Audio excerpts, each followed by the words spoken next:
Présidente de TwoGap, un collectif d'associations pour la représentativité des femmes dans tous les lieux de pouvoir, qu'ils soient publics ou privés. Vous l'écrivez d'ailleurs au chef de l'État, juste après sa réélection.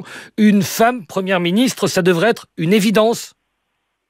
Absolument, ça devrait être une évidence, tout simplement parce que nous sommes en 2022 et qu'au sommet de l'exécutif, le binôme président de la République, Premier ministre, a toujours été un binôme masculin à une seule exception près. Édith Cresson, oui.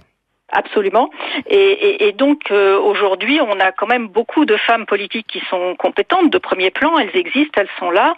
Et le fait d'avoir un binôme Premier ministre et président de la République systématiquement masculin depuis toujours, on a un vrai sujet de représentation et d'incarnation de la fonction. Quand vous entendez ce commentaire, du coup, si possible, une femme, mais pas le premier critère, ça vous inspire quoi ?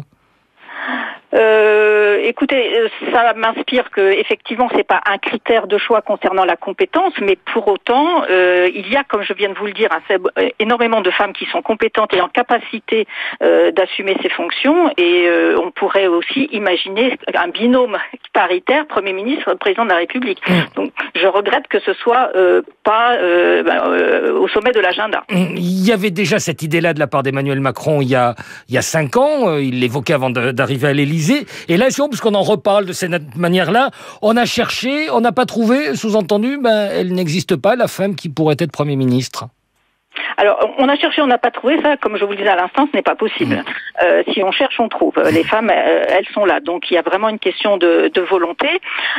Après, il y a d'autres critères, évidemment, qui sont importants à prendre en compte du point de vue du président de la République. Je ne vais pas rentrer là-dedans, mais le fait qu'on cherche et qu'on ne trouve pas, c'est ce qu'on nous oppose, aussi bien pour ce poste de Premier ministre, mais également sur tous les autres postes de décision, que ce soit dans les entreprises ou dans les administrations. C'est-à-dire que plus largement, au-delà de la question du Premier ministre, plus de femmes dans les cabinets ministériels notamment ? Oui, alors ça c'est absolument majeur, parce que évidemment c'est très important d'avoir une incarnation féminine au plus haut sommet de l'État, mais ce qui est très important, c'est de pouvoir partager la décision entre les femmes et les hommes au sein de l'exécutif, et les cabinets ministériels, ce sont quand même des lieux de décision politique dans lesquels il y a des décisions, des arbitrages qui sont quotidiens. Et donc il est très important que le partage de la décision politique soit effectif du sommet de l'État, c'est-à-dire le président de la République, jusqu'aux membres des cabinets ministériels, et en passant bien entendu par la direction des cabinets ministériels. Ce qui est assez rarement le cas, de la même manière du côté des conseillers, qui sont assez rarement des conseillères. Il y a beaucoup de chemin à faire là-dessus. Il y a beaucoup de chemin à faire. Aujourd'hui, si vous prenez simplement les 17 ministres pleins de plein exercice, sur 17 ministres, vous avez 14 hommes directeurs de cabinet et 3 femmes directrices de cabinet. Et ce qui est très important, c'est que dans ces cabinets, comme je vous le disais à l'instant, on prend des décisions et des arbitrages quotidiens, politiques, qui ne remontent pas forcément nécessairement au niveau du ministre, mais qui sont des décisions qui sont prises. Et si les attentes de la moitié de la population ne sont pas relayées dans ces sphères de décision, il y a un vrai déficit démocratique, il y a un vrai problème de redevabilité. Est-ce que pour vous, du coup, pour ces postes qui sont beaucoup moins visibles que les postes d'élus, Assemblée nationale notamment, il faudrait instaurer une forme de parité également, par la loi ? Ça me paraît absolument nécessaire, parce que ils sont moins visibles, mais ils sont stratégiques. On l'a bien compris, oui. Ils sont stratégiques. Les politiques publiques, elles sont élaborées évidemment avec l'ensemble des administrations, qui aussi devraient avoir à leur tête des directions paritaires, mais la décision elle-même, elle est vraiment prise dans ces lieux de ces cabinets ministériels.